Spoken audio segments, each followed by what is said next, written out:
Welcome to Toastmaster Time, the show that has everybody talking. My name is Manoj Ramanan and I'll be your host for today's edition of Toastmaster Time. Like a typical Toastmasters meeting, we have prepared speeches followed by evaluations that is designed to make the speeches improve. And to walk us through that is none other than our very own Ashley Harkness. Welcome to the show, Ashley. Can you give us a story of what is in store for us today? Yes, Manoj, it's good to be working with you again too. Today we have two experienced speakers from the club speakers forum, Toastmasters, Gina Cefalu and Candidai. I think you're going to find their very interesting speeches. I'm looking forward to it. Thank you, Ashley. I'll be talking to you later in the show, but for now, it's a pleasure to introduce our first speaker, Gina Cefalu. Welcome to the show, Gina. Thank you. It's good to be here. Yeah, it's been a while since I saw you. Yes. It's good to see you in 2020. We have something to Great. say, so I'm happy to be here and to be invited. Likewise. So, walk me through your Toastmasters experience, and specifically around Speakers Forum. Well, Speakers Forum meets once a month, and it's an advanced club, so it's basically a whole day of 7 to 8 speeches all packed in. Yeah. I enjoy it because of the advanced evaluations that you get and all the extra feedback. I also enjoy being in a local community club, the Chamber Chatters in Pleasanton, and I helped start a club at my corporate office in Danville at REMAX. So it's been So it's three clubs. It's 3 clubs, right. Excellent. And how long have you been in Toastmasters? You don't want to know. It's way too long for me to even admit on air, but probably about 20 years. Okay, and how has this Yes. helped you outside of Toastmasters? Well, it's created a way to keep your skill set up and to continue to learn and self-develop and help coach others and mentors. So I've used it for all kinds of reasons, but it just keeps me engaged and I keep coming back. Fantastic. I'm really looking forward to your speech today, Gina. Thank you. As you get ready to give your speech, I'm going to walk our viewers through the objectives of your speech. So Gina is going to be talking from our new educational program called Pathways. She's going to be talking from a path called Innovative Planning, and the project is using descriptive language. The project is going to focus on how she will use descriptive language to convey a story so that it can be visually understood by the audience. Please welcome Gina Cefalu. Gina Cefalu, My Time in Prison, Gina Cefalu. It was a warm fall afternoon as we drove up the windy road. I was in the car with my colleagues Steve and Ed, and it was our very first time to visit San Quentin Prison and Rehabilitation Center. I could feel my heart pounding in my chest as we approached the outside front gate. Didn't know what to expect or what I would find inside. After we passed through the first gate, I remember looking off to my left and seeing the ocean waves lap up against the area where we were walking by. And we get to the very first guard gate. It was amazingly intimidating. The walls were so high. There were guards across the top. We gave our IDs, we had our bags checked, we signed in, we got a badge that matched the badge, and the final piece was an invisible ink was embedded on our wrist that had to be there in order to be able to leave. Once we passed through that, there was sort of a closet area, another checkpoint with a plexiglass. You could see the security guard. You had to have your ID, your badge, your wrist, and nothing else on you. Cell phones, everything was left at the first guard gate. Clink, we passed through. Clink, behind you. Now we're in a very confined area waiting for the magic door to open to the courtyard.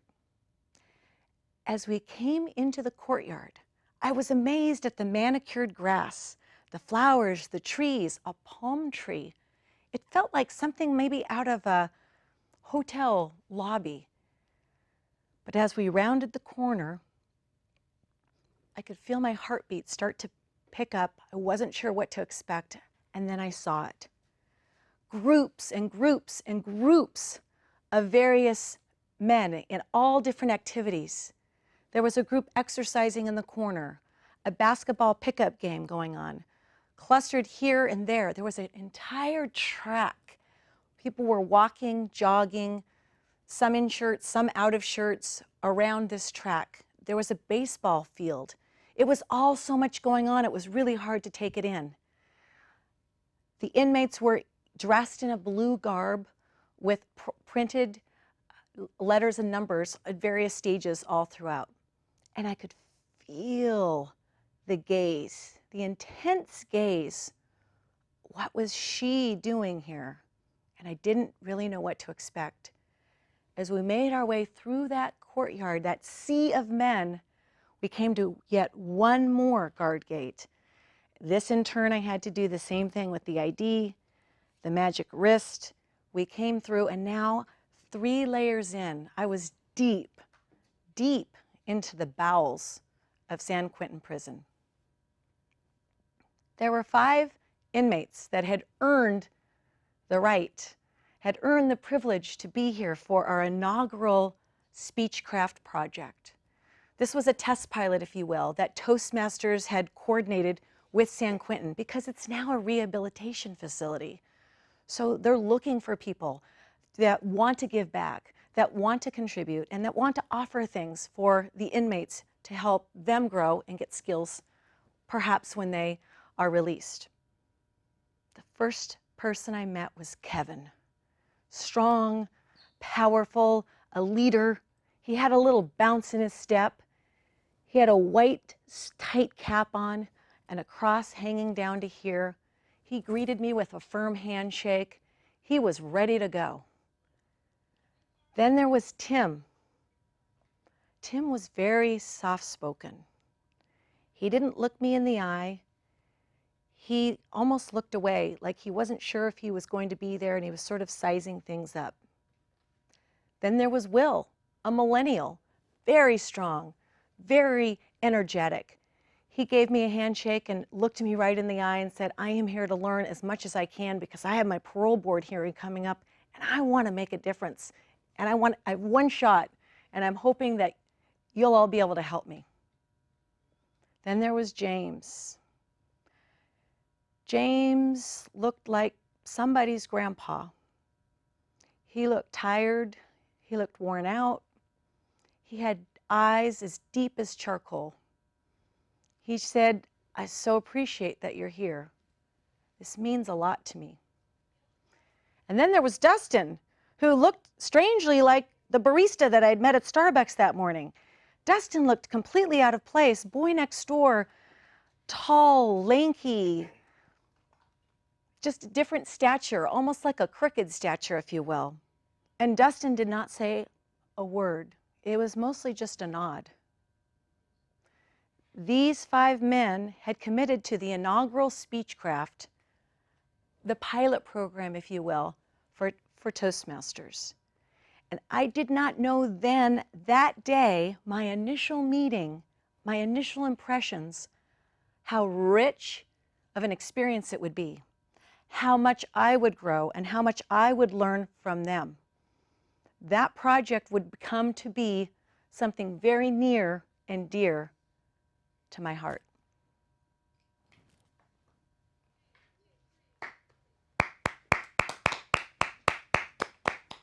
Wow, that was a fascinating speech.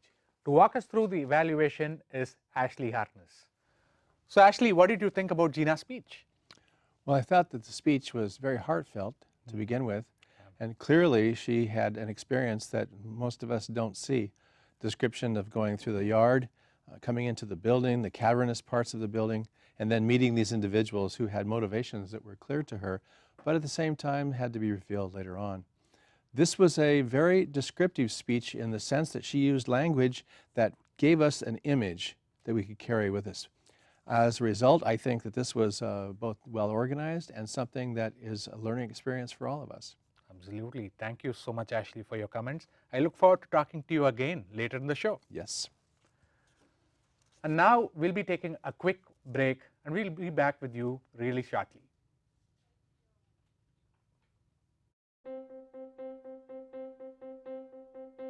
Name an effective political leader in history who couldn't speak well. Mr. Gorbachev, tear down this wall. There aren't any. Because when it comes to a disease, Freedom like breast requires cancer, leadership, there are and no leadership political requires parties. oratory. You have to speak to be heard. I have a dream. It's all about personal growth and guts. Never give in. Never, never, never.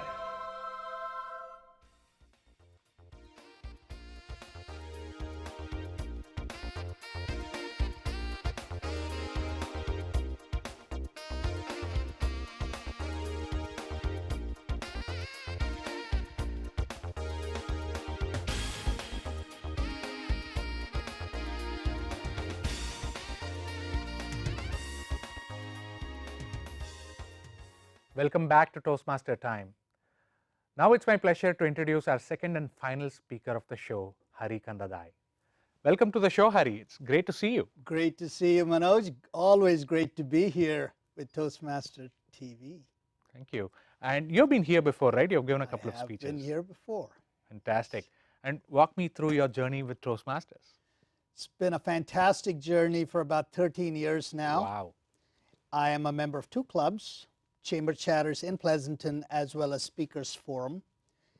And Toastmasters has done for me more than any other training program, both Wow. in my career as well as in my personal life. Right. Yeah, it's been a fun journey. Fantastic. So what you're saying is it's not just been about communication, but also about leadership. Absolutely. It's not just communication. Communication is why I came here. Right.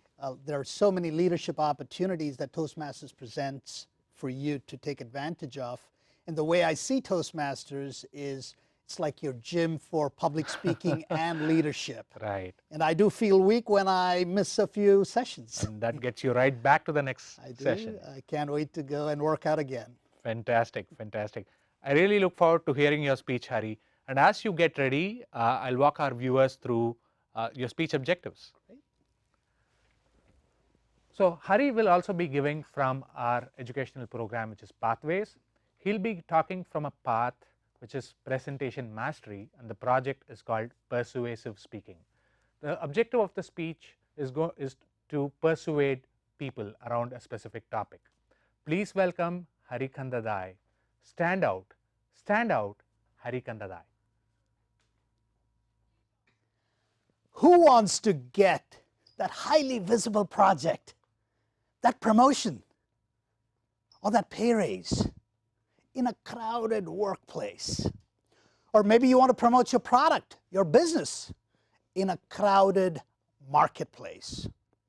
The key is to stand out. But how do you stand out when most of us get the same book training, the same degrees, the same technical skills? Today I would like to share with you 3 critical skills that has helped me stand out in some of the fastest paced, fastest growing companies in Silicon Valley. Skill number 1, have a positive attitude. Your attitude will determine how far you go. Your attitude will have an impact not only on yourselves, but on others as well. It's always great to have a smile and a positive outlook. Now, I'm not saying be a Pollyanna in every situation, every circumstance, but I am saying that you have to know what you can control and what you can't control. You can't control, for instance, a plunging stock market.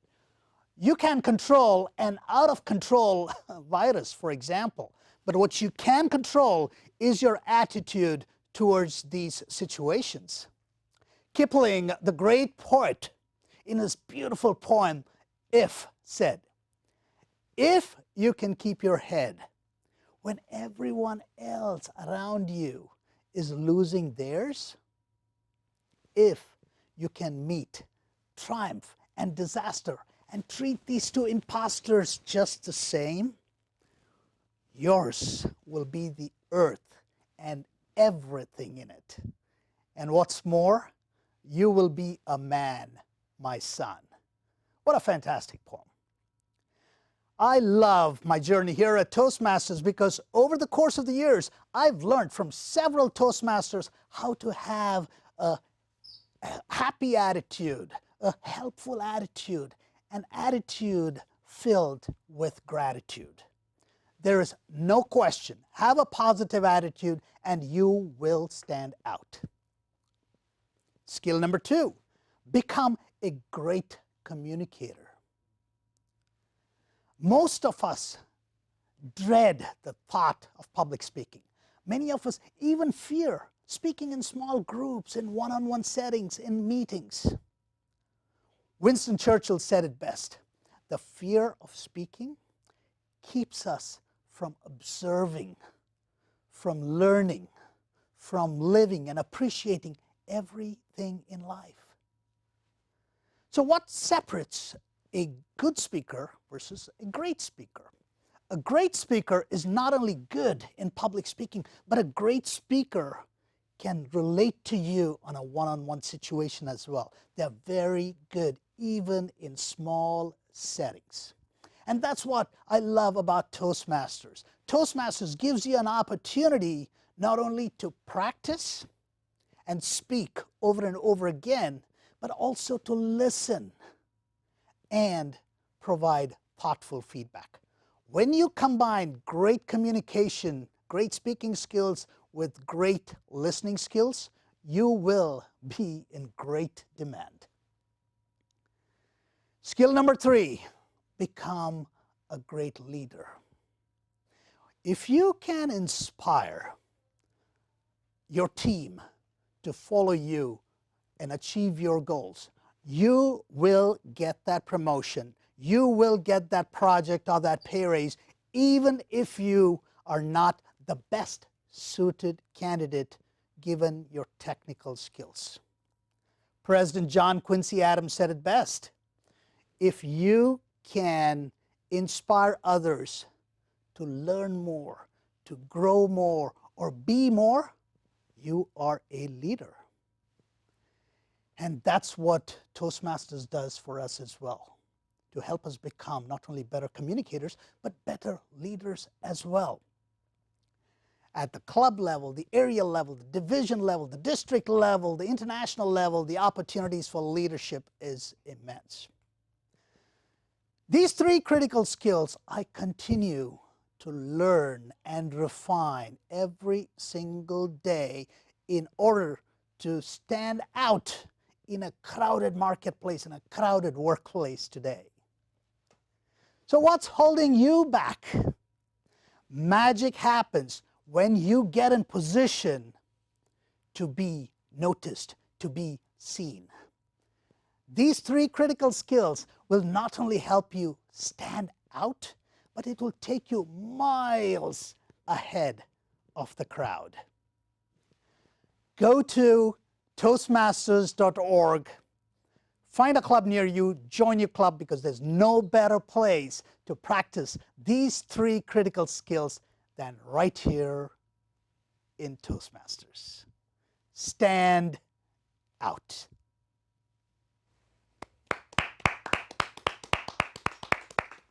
Wow, that was inspiring.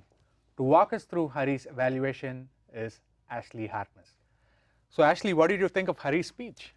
Well, it was very persuasive, I think. He had 3 topics to go through and described each one of them. His gestures were full of energy and activity. Yeah. He was really giving us a lot of enthusiasm to show us that what he was talking about could really lead us to a better position. I think he did well with this speech and hitting his marks exactly. Fantastic. Thank you so much for your comments, Ashley, and I'll talk to you again shortly. Okay, I'll be here. When I come back. We'll be taking a quick break again. Stay tuned and we'll be back shortly.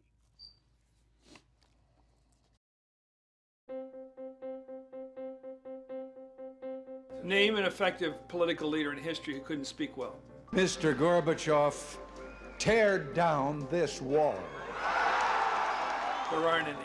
Because when it comes to a disease, Freedom requires leadership, and leadership requires oratory. You have to speak to be heard. I have a dream. It's all about personal growth and guts. Never give in. Never, never, never.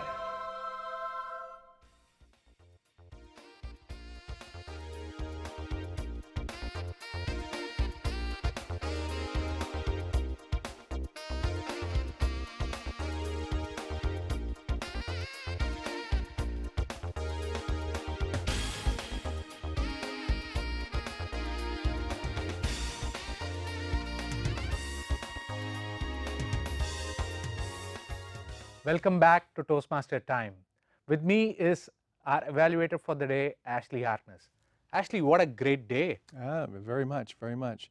Our show had two very accomplished speakers, and they demonstrated skills that we need for the audience to understand and see, and hopefully obtain for themselves when they join Toastmasters. Absolutely, and quite a contrast, right? Both speeches were really different and brought out different facets of speaking. Absolutely. Gina's presentation was about meeting a challenge, meeting a new group of people, and they weren't a normal group you'd find on the street, but they were people in prison. Right. So there were challenges for her to overcome.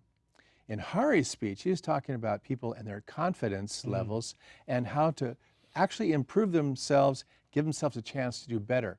As he said, if you want to be the one to really get that advancement at work, right, you really have to take the bull by the horns, which he showed us.